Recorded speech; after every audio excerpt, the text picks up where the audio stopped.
Assalamualaikum warahmatullahi wabarakatuh. Perkenalkan saya Adebi Fitriani Simamora, mahasiswa PPG Prajabatan Universitas Riau kelas PGSDB. Di sini saya akan mempresentasikan hasil analisis saya mengenai modul ajar yang telah disusun oleh Guru Pamong. Tugas ini dibuat untuk memenuhi tugas ujian tengah semester mata kuliah pemahaman peserta didik.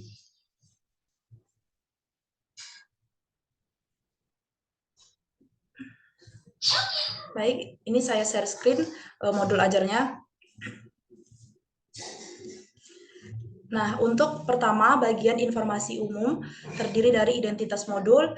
Pada bagian identitas modul ini, semuanya sudah tepat dan sudah sesuai yang telah dikaji dari mata pelajaran yang akan dipelajari di pertemuan yang akan diajarkan. Selanjutnya bagian kompetensi awal, yaitu yang pertama peserta didik sudah mampu mengenal benda-benda yang berhubungan dengan energi listrik.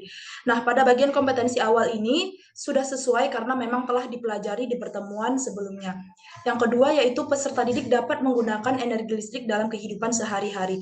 Nah, untuk kalimat pada kompetensi awal ini menurut saya kurang tepat karena tidak relevan dengan materi atau tujuan pembelajaran yang akan dipelajari, yaitu tentang membuat rangkaian listrik. Nah, untuk membuat rangkaian listrik itu seharusnya kalimat yang digunakan adalah peserta didik sudah mampu mengetahui bahwa baterai merupakan salah satu sumber energi listrik. Kemudian pada bagian profil pelajar Pancasilanya sudah sesuai. Bagian sarana dan prasarananya ada media berupa buku panduan IPAS, laptop, proyektor, PowerPoint, video pembelajaran, dan speaker. Adapun alat dan bahannya berupa baterai, lampu bohlam, dudukan bohlam, saklar, kabel, gunting, selotip. Ini sudah sesuai dengan proyek yang akan dilakukan, yaitu menggunakan metode project based learning tentang IPAS. Selanjutnya, pada bagian target peserta didik, di sini tertera bahwa peserta didik reguler atau tipikal sebanyak 24 orang. Tidak ada kesulitan dalam memahami materi ajar. Padahal pada kenyataannya, di lapangan atau di kelas, pada kenyataannya peserta didik itu tidak hanya terdiri dari peserta didik reguler, namun ada juga peserta didik berkebutuhan khusus yang ada sebanyak 5 orang di dalam kelas tersebut.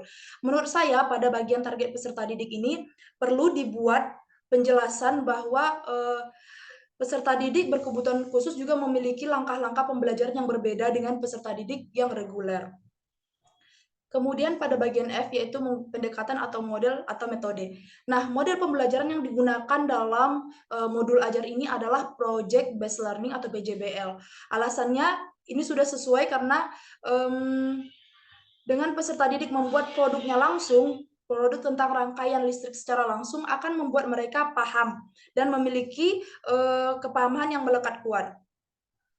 Kemudian pendekatan yang digunakan adalah pendekatan saintifik dan TPACK. Menurut saya juga sudah sesuai karena pengintegrasian TIK dalam pembelajaran akan lebih menunjang kepahaman peserta didik. Selanjutnya ada metode diskusi, tanya jawab, dan presentasi. Nah, ini juga dapat membantu peserta didik untuk semakin meningkatkan kepahaman dan kemampuan berbicara mereka. Terakhir yaitu ada diferensiasi. Diferensiasi dalam modul ajar ini tertulis produk. Menurut saya sudah sesuai karena nantinya di hasil akhir atau produk yang mereka buat, masing-masing kelompok tentu hasil produknya akan berbeda sesuai dengan kemampuan dan tingkat kreativitasnya. Saya lanjut bagian komponen inti, yaitu tujuan pembelajaran. Adapun alur produk capaian pembelajaran pada modul ajar kali ini yaitu di akhir fase ini peserta didik membuat rangkaian listrik sederhana dan laporan hasil percobaan. Adapun turunan tujuan pembelajarannya adalah yang pertama, peserta didik mampu menyebutkan contoh peralatan yang menggunakan listrik, termasuk ke dalam golongan C1. Menurut saya, tujuan pembelajaran ini tidak perlu dibuat karena peserta didik sudah mencapainya di pembelajaran sebelumnya dan sudah tertera juga di kompetensi awal. Seharusnya tujuan pembelajarannya adalah melalui percobaan sederhana, peserta didik dapat menjelaskan dengan baik bahwa baterai dapat menghasilkan energi listrik. Dan revisi yang telah saya lakukan ini sudah sesuai dengan rumus tujuan pembelajaran, yaitu menggunakan rumus CABD atau ABCD. Selanjutnya yang kedua, tujuan pembelajaran kedua yaitu peserta didik mengetahui manfaat listrik dalam kehidupan sehari-hari. Nah, tujuan pembelajaran ini menurut saya seharusnya tidak perlu dicantumkan karena peserta didik sudah mengetahui manfaat listrik dalam kehidupan sehari-hari melalui pembelajaran sebelumnya. Kalau mereka sudah melakukan pembelajaran sebelumnya, sudah seharusnya tidak ditulis dalam tujuan pembelajaran lagi. Tujuan pembelajaran ketiga yaitu peserta didik mampu membuat model rangkaian listrik sederhana yang bermanfaat dalam kehidupan sehari-hari. Nah, penulisan tujuan pembelajaran ini tidak sesuai dengan rumus ABCD atau CABD, yaitu yang A-nya adalah audience, B-nya behavior, C condition, and D-nya degree. Harusnya penulisannya adalah melalui kegiatan eksperimen secara berkelompok, peserta didik dapat membuat rangkaian listrik secara sederhana dengan tepat. Selanjutnya pada bagian pemahaman bermakna. Yang pertama, manfaat energi listrik dalam kehidupan sehari-hari. Yang kedua, percobaan membuat rangkaian energi listrik. Menurut saya, bagian pemahaman yang bermakna ini sudah sesuai karena dengan melakukan percobaan secara langsung dapat memberikan pemahaman dan pengalaman bermakna bagi peserta didik. Kemudian bagian yang I yaitu pertanyaan pemantik. Pertanyaan pemantik di sini yang tertera di dalam modul ajar yang telah dirancang yaitu apa itu listrik. Menurut saya, pertanyaan pemantik apa itu listrik yang diajukan terlalu sederhana dan tidak dapat merangsang kemampuan berpikir peserta didik secara kreatif dan berkembang. Karena peserta didik telah memiliki kompetensi awal mengenai benda-benda yang menghasilkan listrik. Seharusnya pertanyaan pemantik yang diajukan adalah seperti, pernahkah di rumahmu terjadi mati lampu? Apa yang terjadi ketika mati lampu? Kenapa lampu bisa mati? Apa yang membuat lampu bisa menyala dengan terang? Mengapa mesin cuci, setrika, kipas angin di rumah dapat digunakan? Kemudian yang kedua, pertanyaan pemantik yang kedua yaitu apakah di rumah kalian menggunakan listrik dalam kegiatan sehari-hari? Menurut saya pertanyaan ini tidak perlu diajukan karena sudah include di dalam pertanyaan pemantik yang pertama yang sudah saya revisi. Yang ketiga yaitu benda-benda apa saja yang menggunakan energi listrik. Menurut saya pertanyaan pemantik yang ini tidak perlu diajukan karena peserta didik sudah mengetahui benda-benda yang menggunakan energi listrik itu apa-apa saja. Selain itu pertanyaan ini juga tidak ada relevansinya dengan tujuan pembelajaran. Yang mana tujuan pembelajarannya tadi adalah untuk membuat produk rangkaian listrik sederhana. Yang keempat, pertanyaan pemantik yang keempat adalah bagaimana cara membuat energi listrik. Menurut saya, pertanyaan pemantiknya kurang tepat karena kurang dapat mengaktifkan kemampuan berpikir kreatif dan inovatif peserta didik. Seharusnya bentuk pertanyaan pemantiknya adalah dari manakah energi listrik itu berasal? Dapatkah kita menciptakan energi listrik sendiri dari benda-benda sederhana di sekitar kita? Menurut saya, pertanyaan yang kreatif, pertanyaan pemantik yang kreatif dapat mengembangkan kemampuan berpikir peserta didik secara luas. Nah, jadi dari pertanyaan pemantik yang 4 ini menurut saya pertanyaan pemantik yang perlu dituliskan hanya di pertanyaan pemantik pertama yang sudah saya revisi. 2, 3, 4, poin pertanyaan 2, 3, dan 4 tidak perlu diajukan. Kemudian bagian persiapan pembelajaran. Nah, dalam persiapan pembelajaran terdiri dari mempersiapkan PPT, mempersiapkan LKPD, mempersiapkan alat dan bahan yang diperlukan untuk percobaan rangkaian listrik sederhana, mempersiapkan bahan ajar atau sumber ajar, dan membagi kelompok. Menurut saya persiapan pembelajarannya ini sudah sesuai. Kemudian pada bagian kegiatan pembelajaran. Nah, pada kegiatan pembelajaran ini, kegiatan pendahuluan dilaksanakan 10 menit, kelas dibuka dengan salam, guru dan siswa melakukan pembiasaan berdoa yang dipimpin oleh peserta didik sesuai dengan agama dan kepercayaannya masing-masing. Menurut saya ini sudah sesuai karena wujud implementasi dari profil pelajar Pancasila yaitu salah satunya adalah religius. Kemudian yang kedua yaitu menanyakan kabar peserta didik. Yang ketiga, peserta didik dan guru bersama-sama menyanyikan lagu Mars Profile Pelajar Pancasila supaya peserta didik lebih semangat mengikuti proses pembelajaran. Nah, ini merupakan wujud dari sifat menanamkan sifat nasionalisme bagi peserta didik. Yang keempat, peserta didik dan guru melakukan apersepsi mengaitkan pembelajaran dengan kegiatan sehari-hari. Nah, dengan adanya kegiatan apersepsi, peserta didik akan lebih merasa real, pembelajaran itu lebih real dan bermakna karena mereka tahu bahwa pembelajaran yang mereka akan pelajari ini bermakna bagi kehidupan sehari-hari.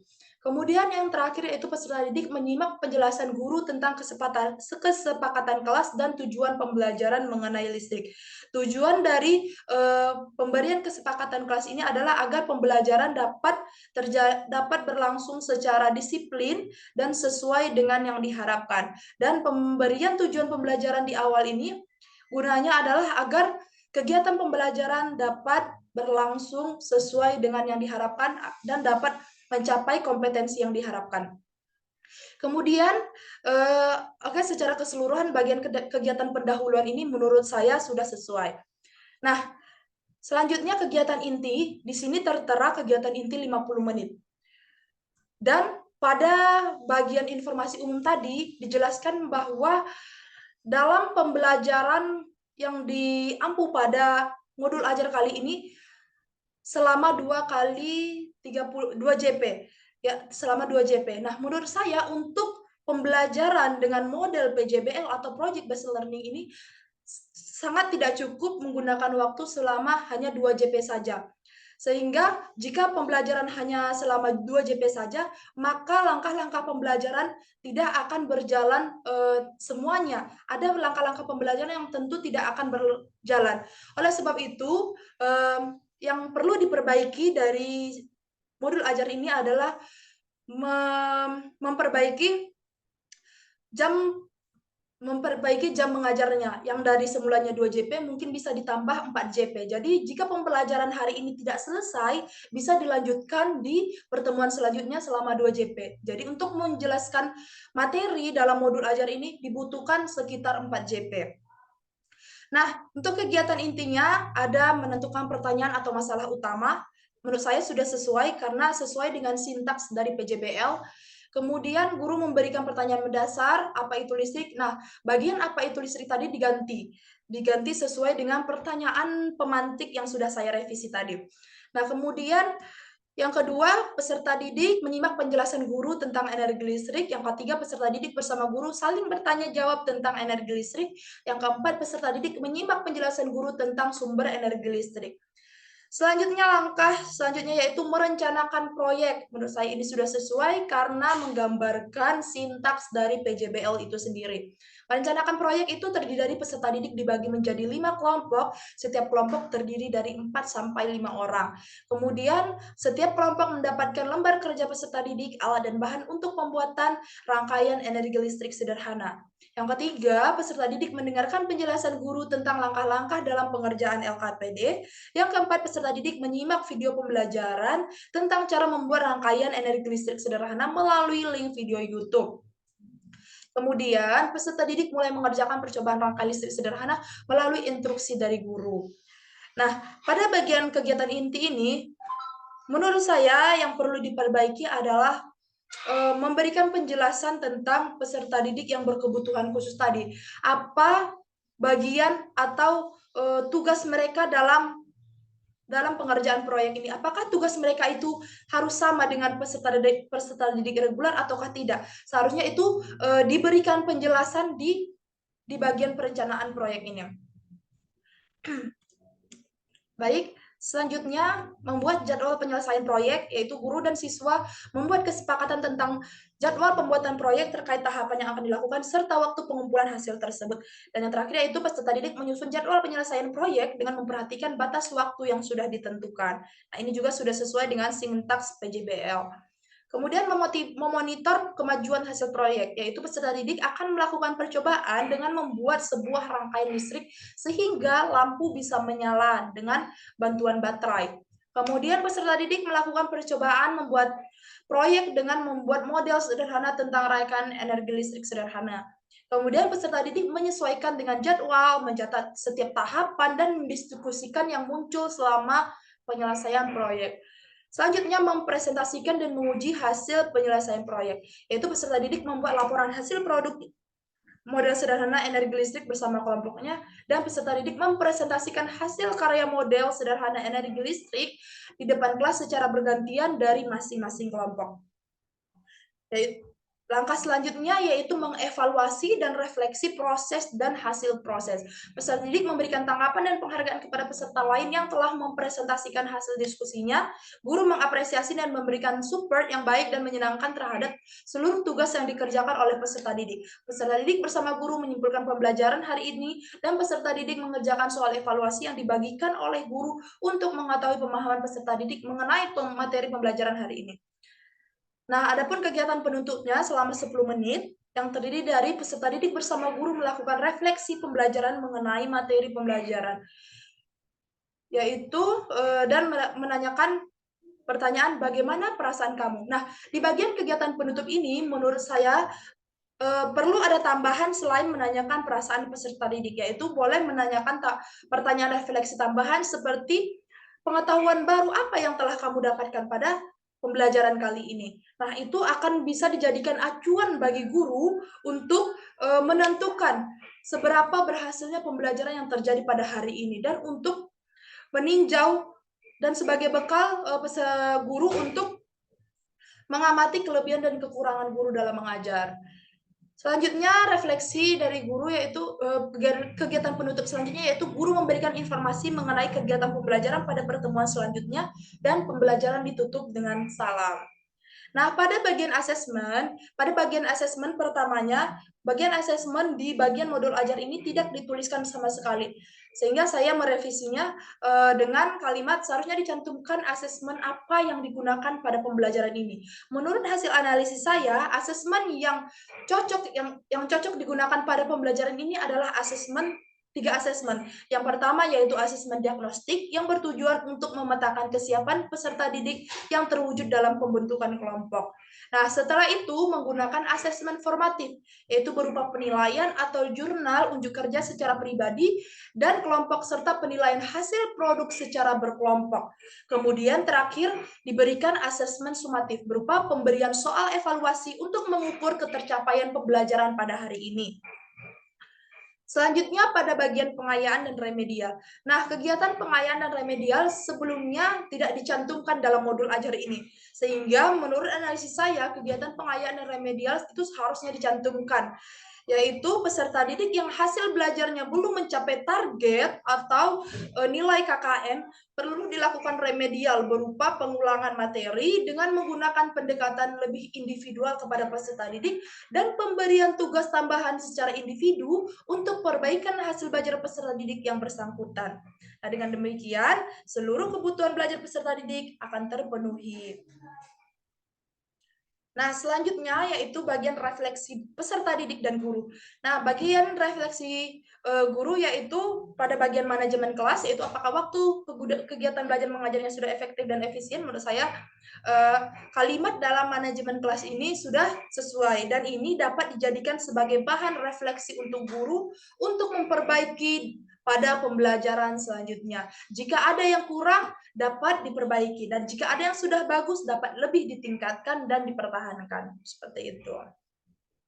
Kemudian bagian refleksi peserta didik, yaitu di sini tertera hanya satu sebelumnya, yaitu bagaimana perasaan kamu setelah mengikuti pembelajaran. Menurut saya perlu diberikan tambahan pertanyaan refleksi berupa menanyakan apa pengetahuan baru yang kamu dapatkan dalam pembelajaran ini. Kira-kira pengetahuan baru yang kamu dapatkan ini manfaatnya untuk kehidupan sehari-hari apa? Seperti itu. Nah, kemudian glosarium. Glosariumnya juga sudah tepat karena sudah mencantumkan bahasa-bahasa yang kurang dapat dipahami sebagai kamus untuk pemahaman pengertian bahasa-bahasa yang kurang dipahami tadi. Nah, kemudian bagian daftar pustaka, sebelumnya daftar pustakanya tidak dicantumkan. Nah, menurut saya daftar pustaka perlu dicantumkan sebagai referensi dari mana materi yang digunakan, sumber video pembelajaran yang digunakan, perlu dibuat di dalam bagian daftar pustaka. Nah, itulah tadi bagian atas dari modul ajar ini. Kemudian kita beralih kepada rubrik penilaian. Nah, pada rubrik penilaian ini sudah tepat ya karena ada penilaian sikap. Nah, format penilaian sikap jurnal ini bisa dilihat dalam tabel. Menurut saya, tadi kan dalam modul ajar ini dijelaskan bahwa model pembelajarannya adalah Project Based Learning atau PJBL. Nah, di sini rubrik penilaian yang dibuat hanya untuk penilaian secara individu. Menurut saya perlu ditambahkan rubrik penilaian untuk kelompok, untuk melihat bagaimana peserta didik bekerja dalam kelompok, bagaimana mereka bisa meningkatkan kemampuan cooperative learning-nya. Nah, selanjutnya profil format pengamatan sikap melalui lembar observasi. Ini juga menurut saya sudah sesuai. Nah, bagian penilaian pengetahuan juga menurut saya juga sudah sesuai. Dan modul ajar ini dilengkapi dengan materi ajar, dan itu sangat bagus menurut saya, juga sudah sesuai dengan format pada penyusunan modul ajar. Dan itulah tadi analisis saya terhadap modul ajar yang telah disusun oleh Guru Pamong. Sekian yang dapat saya sampaikan. Mohon maaf atas segala kesalahan dan terima kasih atas segala perhatian. Saya akhiri. Wabillahi taufiq wal hidayah. Wassalamualaikum warahmatullahi wabarakatuh.